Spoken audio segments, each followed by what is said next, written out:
impact kaya wala halos na damage sa ano.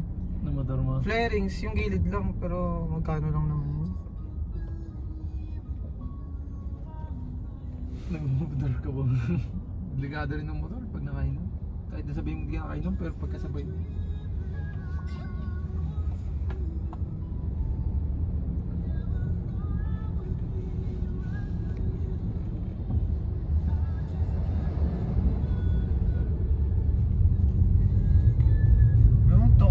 Inalis yun eh, kung may laban, kung may ano siya, dapat din inalis. Feeling ko, ano niya din, parang feeling niya sarili niya sa kasalanan niya din kasi hindi siya tumingin, ganun natakot Matakot siguro. din yun.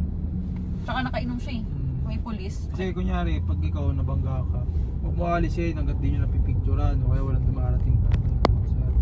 Kahit na mag-traffic dyan. Pagkabagsak ko sa kalsada, nakita ko dumiretso na umalis na yung sasakyan tapos tinabi niya sa tabi.